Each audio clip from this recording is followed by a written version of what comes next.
해니라. 아멘. 오늘도 말씀과 기도로 목요일 하루를 시작하는 우리 모든 성도들 가운데 하나님의 놀라운 은혜가 언제나 함께하여 주시기를 주님의 이름으로 간절히 축원드립니다.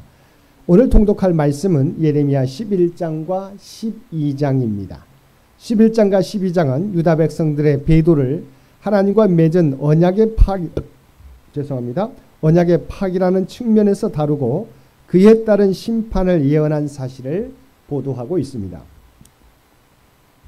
이런 11장과 12장은 BC 622년 요시야 왕이 종교개혁에 박차를 가하게 된 결정적 원인이 되었던 율법책의 발견 후로서 요시야의 통치 후반부인 BC 622년에서 609년을 시대적 배경으로 하여 선포된 것으로 추정됩니다. 11장 1절에서 5절은 선민 언약의 핵심을 지적하며 저주의 경고에 근거한 언약 준수를 촉구하고 있습니다.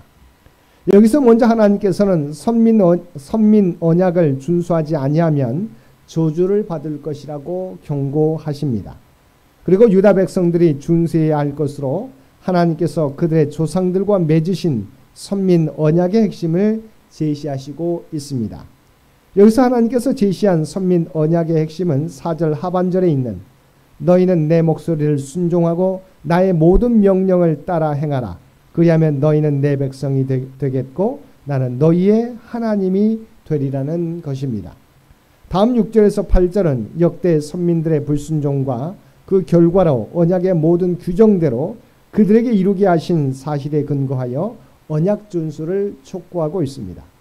9절에서 10절은 선민의 자손 유다가 우상을 숭배함으로 하나님과 맺은 언약을 파기하였음을 지적하고 있습니다. 즉 유다 백성들이 하나님의 말씀 듣기를 거절한 그들의 조상들의 죄악으로 돌아가서 다른 신을 숭배함으로 하나님께서 그들의 조상들과 맺은 언약을 파기하셨다는 것입니다. 다음 11절에서 13절은 유다를 향한 피할 수 없는 심판 선언과 그 사유인 우상 숭배 행태에 대하여 지적하고 있습니다. 여기서 먼저 하나님께서는 유다에 대하여 재앙을 내리실 것인 바 그들이 하나님께 부르짖거나 그들이 섬기던 우상들에게 부르짖을지라도 재앙을 절대 피하지 못할 것임을 선언하십니다. 그리고 당신께서 유다에 재앙을 내리시게 된 원인인 유다의 우상 숭배 행태를 지적하십니다. 하나님의 지적에 따르면 당시 유다 백성들은 그들의 성읍의 수요와 같은 수의 신들을 숭배하였고 예루살렘은 그 거리의 수만큼 많은 바알의 제단들이 쌓여 있었던 것입니다. 이는 당시 유다 사회에서 우상 숭배가 얼마나 만연하였는지를 잘 보여주는 것입니다. 14절에서 17절은 다시 한번 유다를 향한 피할 수 없는 심판을 선언하신 사실과 그 이유가 우상을 숭배한 데 있음을 지적하고 있습니다. 여기에 보면 하나님께서 먼저 예레미야에게 유다를 위한 중보 기도 금지 명령을 주시고 있는데 이는 유다에 대한 하나님의 심판의 의지가 아주 확고하여 그것이 결코 변개될 수 없는 것이라는 사실을 보여줍니다. 이어 하나님께서는 그들에 대한 하나님의 심판 이유가 바알과 같은 우상에게 분향하여 당신의 진노를 일으킨 데 있음을 재지적하고 계십니다. 18절에서 20절은 하나님의 도우심으로 아나돗 사람들의 살해 음모에서 겨우 벗어난 예레미야가 하나님께 탄원한 것을 보도하고 있습니다. 본문에 의하면 아나돗 사람들은 은밀하게 예레미야 살해 음모를 꾸미고 그를 살해하기 위하여 유인하였던 것으로 보입니다. 그리고 예레미야는 아나돗 사람들의 그러한 음모를 알아채지 못하고 아나돗 사람들이 유인하는 대로 따라가다가 하나님의 계시를 통하여 아나돗 사람들의 음모를 알아채고 피신하여 하나님께 아나돗 사람들에 대한 보복을 탄원한 것으로 보입니다. 아나돗은 우리가 앞에서 설명하고 있는 것처럼 예레미야의 고향입니다. 말하자면 예레미야는 자기 고향 사람들에게 살해를 당할 뻔하였던 것입니다. 이렇게 예레미야의 고향 사람들이 그를 살해하려고 한 것은 예레미야가 나라의 멸망을 예언한 것을 매국적 행위로 여기고 예레미야를 아나돗의 수치라고 생각하였기 때문일 것입니다. 그러나 아나돗 사람들의 예레미야 살해 시도는 하나님의 말씀을 듣기를 싫어하는 아나돗 사람들로 대표되는 유다 사람들의 완고함과 완악함을 그대로 반영하는 것으로서 유다가 하나님의 심판을 받지 않을 수 없는 상태에 있었다는 사실을 증거해 줍니다. 다음 21절에서 23절은 예레미야의 보복 탄원에 대한 하나님의 보복 약속을 보도하고 있습니다. 예레미야 예언은 유다에 하나님의 심판이 임하게 된다는 것이었습니다. 그러나 이는 단지 유다가 하나님의 심판을 받게 된다는 것을 알리는 데 목적이 있지 않고 그들로 회개하여 하나님의 심판을 받지 않게 하는 데 목적이 있었습니다. 그런데 유다 백성들은 예레미야가 하나님의 이름으로 심판을 예언하는 것을 듣기 싫어하였고 급기야는 그들의 그러한 마음을 예레미야를 죽이려는 시도로 표출하기까지 하였습니다.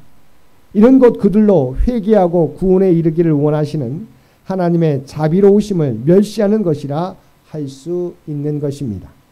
따라서 이들에게 돌아갈 것은 자비가 아닌 재앙뿐이었습니다.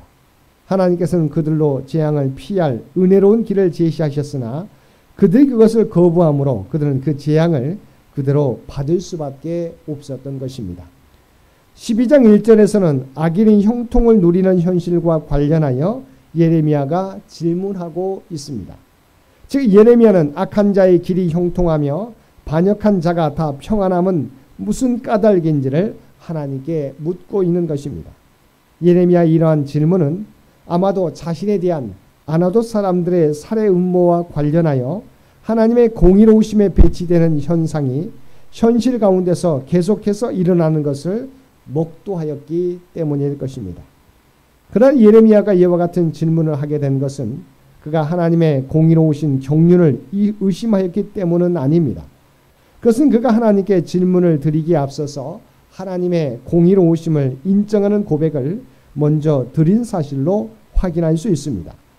예레미야가 이와 같은 질문을 드린 것은 다만 하나님의 공의로우신 경륜과 배치되는 현상이 현실 속에서 일어나는 것과 관련하여 하나님과의 변론을 통하여 하나님의 경륜에 대한 확실한 가르침을 받기 원했기 때문입니다.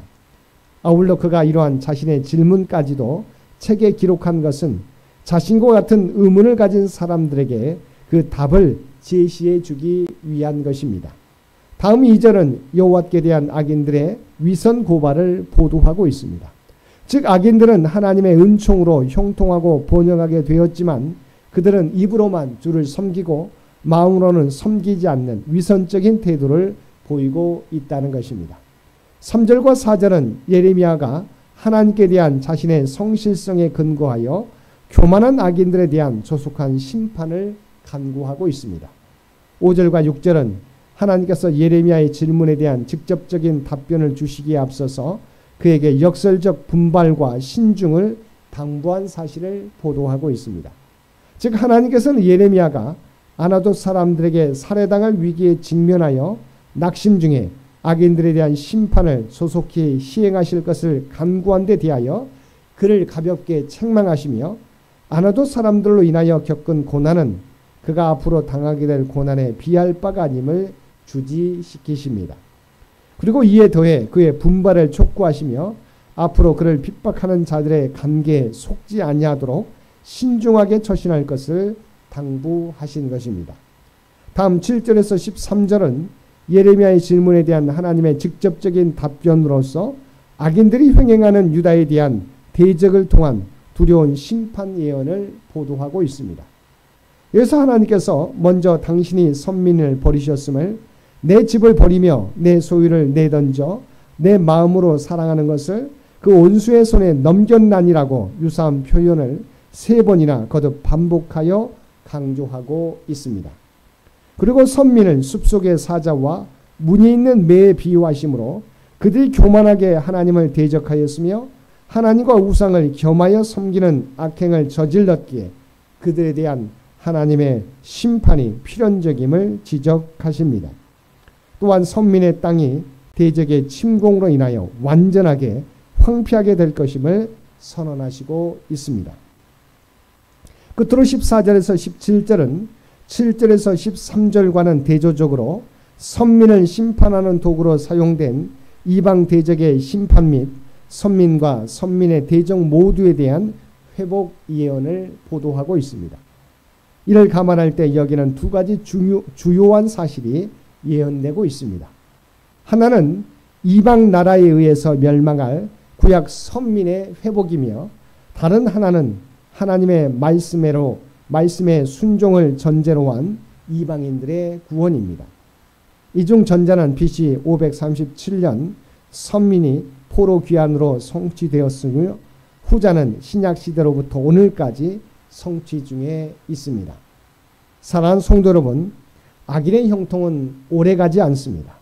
잠시 잠깐의 현통은 누릴 수 있지만 영원하지 않습니다. 왜냐하면 하나님께서 살아계시기 때문입니다.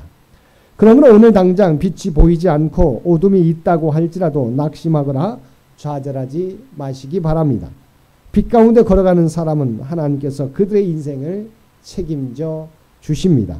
오늘도 하나님께서 세상의 주관자이심을 믿고 하나님 앞에서 코람데오의 삶을 살아가는 저와 여러분 모두가 되시기를 주님의 이름으로 간절히 축원드립니다. 함께 기도드리겠습니다.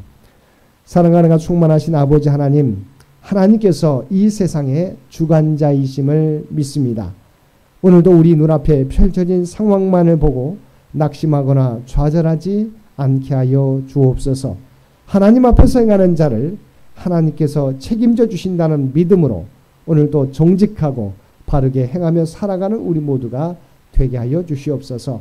오늘도 이 나라와 이 민족을 긍휼히 여겨주시며 하나님께서 친히 통치하여 주시기를 원합니다. 100주년을 준비하며 나아가는 창현재단과 창현의 가족들을 기억하여 주시고 오직 하나님의 뜻과 하나님의 영광을 드러내는 창현재단이 되게 하여 주시옵소서.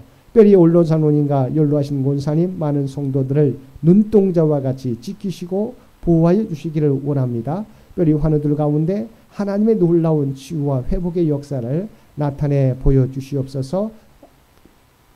치료 중에 있는 김영신 권사님, 또한 어제 수술을 마친 오하영 권사님의 사유 가운데 함께해 주시어서 아버지 하나님 치료가 급속하게 이루어질 수 있도록 그들을 붙잡아 주옵소서. 그들을 지키시고 보호하여 주시옵소서. 경제적 어려움 가운데 있는 주의 백성들을 일일이 기억하여 주시고 사랑하는 믿음의 자녀들 믿음을 잃어버리지 않게 도와주시고 하나님께서 주신 지혜와 능력을 통해서 하나님과 하나님의 꿈과 비전을 이루어가게 하여 주시옵소서. 오늘도 우리에게 복된 하루를 허락해 주신 것 진심으로 감사드립니다. 계속되는 무더위 가운데 주의 백성들의 건강을 지키시고 보호하여 주시옵소서. 또한 우리 모두가 이 땅에서 하나님의 구원받은 백성이라고 하는 정체성을 가지고 살아가게 하여 주시옵소서. 우리가 발을 내딛고 살아가는 삶의 현장에서 그리스도의 아름다운 향기와 선한 영향력을 나타내며 살아가게 하여 주옵소서. 이 모든 간구 우리를 구원하여 주신 예수님의 이름으로 간절히 기도드리옵나이다. 아멘.